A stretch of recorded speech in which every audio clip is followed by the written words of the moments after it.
साथियों नमस्कार, एक बार पुनः आप सभी का स्वागत है आपके इस YouTube चैनल देसी लल्लन टॉप पर।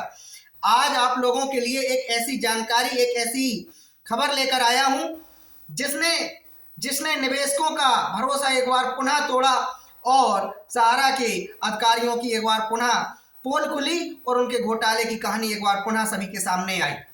सहारा के एक निवेशक ने सेक्टर मैनेजर के खिलाफ ओपी शर्मा जो है उनके खिलाफ एक एफआईआर दर्ज कराई कि उन्होंने 5 वर्ष पूर्व सहारा में 35 लाख रुपए जमा किया था। उसके बॉन्ड सर्टिफिकेट सहारा के जो सेक्टर मैनेजर है ओपी शर्मा उन्होंने फर्जी जारी कर दिए। सहारा इंडिया के द्वारा जारी सर्टिफिकेट पर चूना लगाकर और क्या कहते हैं व्हाइटनर लगा के उस पर अपना उस निवेशक का नाम डाल के फर्जी हस्ताक्षर करके उनको जारी कर दिए। जब भुगतान की बारी आई तो ऑफिस पहुंचा तो ऑफिस में उसका कोई रिकॉर्ड नहीं मिला और ऑफिस में कोई रिकॉर्ड नहीं मिला तो सेक्टर मैनेजर के खिलाफ उस व्यक्ति ने एफआईआर किया। एफआईआर के बाद ये हुआ कि अब उसके खिलाफ 420, 467 और 468, 471 की कार्रवाई की गई और हिरासत में लिया गया। ये कहानी आपको बता दें पूरी कहाँ की है, रायगढ़ की तो है ही। ये सहारा के जूट मिल सेक्टर प्रभारी जो थे, सेक्टर मैनेजर जो थे ओम प्रकाश शर्मा ने फर्जी बॉन्ड जारी किए थे। निवेशक का नाम लिखकर कई बॉन्ड जारी किए थे, निवेशकों के बॉन्ड 35 लाख रुपए के अलग अलग कई बॉन्ड जारी किए थे, जिसकी आज क्या कहते हैं कार्रवाई की गई और पुलिस ने उनको हिरासत में लिया। 35 लाख रुपए की समझ लीजिए आप कि जिसको जो है कहते हैं कि आज सहारा इंडिया जिसका नाम सहारा है उसने करोड़ों लोगों को तो बेसहारा कर दिया, लेकिन उनके अधिकारियों की कहानी अब सामने आ रही है। जब निवेशकों ने, जब एजेंटों ने मिलकर उनके खिलाफ मोर्चा खोला और भुगतान के लिए सरकार के दरवाजे पर खड़े हो गए, अलग अलग तरीके से तमाम निरंतर प्रयास किए जा रहे हैं सहारा से भुगतान प्राप्त करने के लिए। इसी बीच ये जानकारी आती है कि सहारा का एक मैनेजर, सेक्टर मैनेजर फर्जी बॉन्ड जारी कर देता है। अपने आप में शर्मिंदगी भरा है कि इस देश में भारत माता की जय जयकार करने वाले ये लोग, भारत माता की प्रतिमा पे फूल चढ़ाने वाले ये लोग, भावनाओं का खेल खेलने वाले ये लोग इस तरीके की भी गतिविधियों में संलिप्त रहे हैं। तो सहारा के तमाम सारे निवेशक और पीड़ित एजेंटों से मैं कहना चाहूंगा कि अब जागने की बारी है। जागिए जागिए जागिए, सवेरा होगा, इस उम्मीद में जागिए, क्योंकि अंधकार के बाद प्रकाश होना तय होता है। पूरे हिंदुस्तान के करोड़ों करोड़ों निवेशक और करोड़ों करोड़ों जनता परेशान है। 13 लाख लोग बेरोजगार होकर बेघर हो गए हैं। कई 100 एजेंटों ने आत्महत्या कर ली है। ऐसी तमाम खबरें सहारा इंडिया की चल रही हैं कि मामला तो यहाँ तक कहा जाता है कि सहारा और सेबी के जो विवाद के बीच में सहारा ने एक बड़ा घोटाला किया है। घोटाला ये किया है कि सहारा की तमाम सारी कंपनियां इस बीच व्यापार करती रही, निवेशकों से पैसा लेती रही और नई नई कंपनियों के माध्यम से सहारा ने कूट रचित चालें चलकर निवेशकों से पैसा जुटाया। एक तरफ सहारा से भी विवाद का बहाना बनाकर एम्बार्गो का बहाना बनाया जा रहा है, दूसरी तरफ निवेशकों से पैसा लिया जाना जारी रहा। तो सवाल पैदा होता है कि सहारा के पास जो 1 लाख करोड़ से अधिक का निवेशकों का धन जमा है, मतलब मूल राशि 1 लाख करोड़ से अधिक है, ब्याज समेत ये राशि 2-2.5 लाख करोड़ रुपए होनी चाहिए। उस पर सहारा के द्वारा क्या कहा जाता है कि एम्बार्गो लगा हुआ है। एम्बार्गो सिर्फ एक बहाना है। ये सहारा की पोल आज खुल चुकी है। इसलिए खुल चुकी है क्योंकि विंड्स के नाम पर, सहारा इवॉल्व्स के नाम पर और तमाम सारे जो सहारा ने नए नए कार्यक्रम अपने चलाए, उनमें सहारा ने लगातार निवेशकों से पैसा, जनता से पैसा लिया जाना जारी रखा। यहाँ तक कि नई नई कंपनियों का सहारा ने इसी बीच रजिस्ट्रेशन कराया।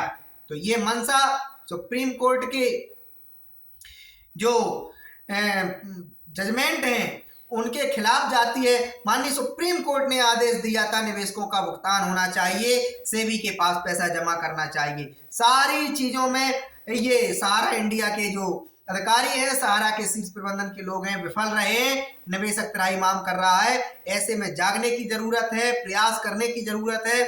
CRC शिकायत भेजने की जरूरत है, PMO शिकायत भेजने की जरूरत है, राष्ट्रपति सचिवालय शिकायत भेजने की जरूरत है, उपभोक्ता फोरम में मुकदमा बाद दाखिल करने की जरूरत है, स्थायी लोक अदालत जाने की है जरूरत है। हर उस तरीके को, हर उस प्रयास को करना होगा जिससे भुगतान की उम्मीद जगे। 13 करोड़ निवेशकों में से 1% निवेशकों की अभी तक सरकार की समझ शिकायतें नहीं पहुंची हैं। ऐसे में कहूंगा जागिए और सबको जगाइए। धन्यवाद। आप इस चैनल पे अभी तक नए हैं तो हमारे इस चैनल को सब्सक्राइब कर लीजिए, लाइक कर लीजिए। हमारा एक प्रयास है, रात्रि के 8:15 बजे सहारा इंडिया के निवेशकों के लिए एक कार्यक्रम चला रहा हूं, घंटी बजाओ सरकार जगाओ। हालांकि मैं उसमें एक लाइन और लगाना चाहता हूं, घंटी बजाओ सरकार जगाओ और खुद जागो, लेकिन अभी तक उस कार्यक्रम का मैंने नाम यही रखा है, घंटी बजाओ सरकार जगाओ। उसमें आप अपनी सीधी बात, सीधी पीड़ा रख सकते हैं जो कि हिंदुस्तान के करोड़ों करोड़ों लोगों तक पहुंचाने का प्रयास कर सकते हैं। हिंदुस्तान की 13 करोड़ निवेशकों की जनता का पैसा ये नहीं फंसा है, हिंदुस्तान के आधी आबादी को ये प्रभावित कर रहा है, आधी आबादी को परेशान कर रहा है, तनाव में रख रहा है, क्योंकि 13 करोड़ निवेशकों से 2-2, 3-3, 4-4 मेंबर प्रत्येक परिवार में जुड़े हुए हैं। तो कहीं ना कहीं उन निवेशकों का असर उनके घर परिवार वालों पर भी है। एक तरफ 13 लाख लोग सहारा से भी विवाद और तमाम सहारा के जो कहते हैं कि कानूनी दांवपेच चल रहे हैं, उसमें सहारा के जो कार्यकर्ता एजेंट लोग जिन्हें कहा जाता है वो आज बर्बाद हो गए, बेघर हो गए, भुखमरी की कगार पर हो गए। यहाँ तक कि तमाम दबंगों ने उनके साथ बदतमीजी की। तमाम दबंग जो टाइप के लोग होते हैं उन्होंने कहा आपको मैंने पैसा दिया था, पैसा दीजिए। ऐसे में तमाम एजेंटों ने आत्महत्या भी कर ली है। आत्महत्या करने के बाद उस निवेशक को मिला तो कुछ नहीं मिला। ऐसे निवेशकों से भी मैं कहूंगा जिनको लगता है कि सहारा का भुगतान दिलाने की जिम्मेदारी सिर्फ सहारा इंडिया के एजेंट की है, सहारा इंडिया के एजेंट की जिम्मेदारी दिलाने की है, लेकिन वो एजेंट आपको पैसा घर से नहीं देगा, वो अपनी संपत्ति बेचकर नहीं देगा। वो अगर संपत्ति बेचकर पैसा देता तो वो पैसा सहारा इंडिया में जमा नहीं कराता, वो पैसा आपका अपने पास ही रखता। कहीं ना कहीं आपने सहारा के नाम पर उसको पैसा दिया था। आप प्रयास कीजिए, आप उसका सहयोग कीजिए और उन बेगुनाह एजेंट का कोई कसूर नहीं जिन्होंने सहारा में पैसा जमा कराया आपका।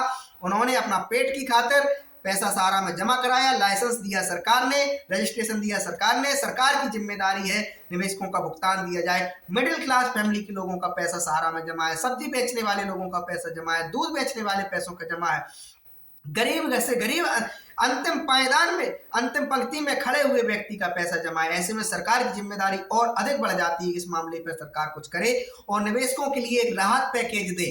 राहत पैकेज की बात मैं इसलिए करूंगा क्योंकि किसान सम्मान निधि हो, चाहे वृद्धा पेंशन हो, चाहे विकलांग पेंशन हो, चाहे उज्ज्वला योजना हो, तमाम प्रकार की लोन हो, तमाम प्रकार की सुविधाएं, तमाम प्रकार की व्यवस्थाएं, कोरोना से लेकर तमाम आपातकालीन व्यवस्थाएं सरकार के द्वारा जनता के लिए, देश के हितों के लिए की जाती हैं।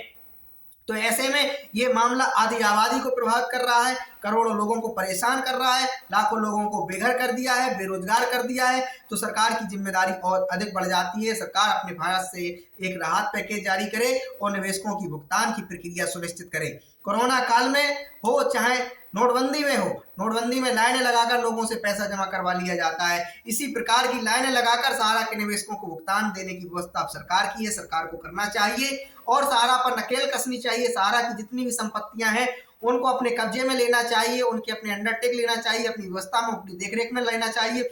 इसके अलावा जो नई नई कंपनियों का सरकार के द्वारा रजिस्ट्रेशन किया जाता है, इस पर तत्काल रोक लगानी चाहिए। कल ही मैंने तमाम कंपनियों की जो सहारा का सुब्रत राय का DIN नंबर है उसके माध्यम से मैंने जानकारी निकाली। 2012 के बाद भी सुब्रत राय तमाम नई कंपनियों के डायरेक्टर बने और उसमें उनको पद मिला। और यहाँ तक कि 2012 के बाद यहाँ तक कि माननीय हमारे जो नरेंद्र मोदी जी है उनकी सरकार के नेतृत्व में भी सुब्रत राय की तमाम नई कंपनियों का लाइसेंस दिया, रजिस्ट्रेशन दिया, पंजीकरण दिया गया। तो ऐसे में सवाल होते हैं, सरकार पर प्रश्न लगता है कि लोकतंत्र में ये हो क्या रहा है। जनता त्राहिमाम कर रही है, सरकार सुन नहीं रही है। और खास करके एक बात मैं और कहूंगा, सरकार को यदि जगाना है तो आप लोग इस बात को तय कर लीजिए कि सेंट्रल रजिस्ट्रार को शिकायत भेजना प्रारंभ कर दीजिए, राष्ट्रपति सचिवालय को शिकायत भेजना प्रारंभ कर दीजिए, PMO को शिकायत भेजना प्रारंभ कर दीजिए। 1% निवेशकों ने अभी तक शिकायतें नहीं दर्ज कराई। इसीलिए सुब्रत राय और सहारा का जो शीर्ष प्रबंधन है वो बार बार विज्ञापनों के जरिए, वीडियो के जरिए, पत्रों के जरिए सरकार को, सरकार के प्रतिनिधियों को, नेताओं को गुमराह करने का बार बार काम करता है कि हम भुगतान दे रहे हैं, हमारे पास एम्बार्गो लगा है। ये सारी व्यवस्थाएं आपको पोल खोलना है कि कोई भुगतान सारा के द्वारा नहीं किया जा रहा है, कोई भुगतान सारा के द्वारा नहीं किया जा रहा है। ये आपको साबित करना है, आपकी जिम्मेदारी है। इसलिए जागिए, जगाइए, और कुछ नहीं करना है तो आप हमारे इस कार्यक्रम में रात्रि, आप ठीक है आप कुछ नहीं कर सकते, उनके लिए मैं कहूंगा मेरा ये चैनल ये सहयोग करने के लिए तैयार, उनकी बात, उनकी पीड़ा, उनकी तकलीफ करोड़ों लोगों तक पहुंचाने का प्रयास करेगा। आप इस चैनल को बड़ा बना दीजिए। अभी इस चैनल में 15,000 सब्सक्राइबर हैं। करोड़ों सब्सक्राइबर जब इस चैनल पे होंगे, करोड़ों लोगों तक ये बात पहुंचेगी तो सरकार जरूर जागेगी। 8:15 बजे घंटी बजाओ, सरकार जगाओ कार्यक्रम में हिस्सा लीजिए। हमारे मोबाइल नंबर पे फोन लगाकर आप सीधा अपनी बात, अपनी पीड़ा इस चैनल के माध्यम से रख सकते हैं। बहुत बहुत धन्यवाद। Thank you.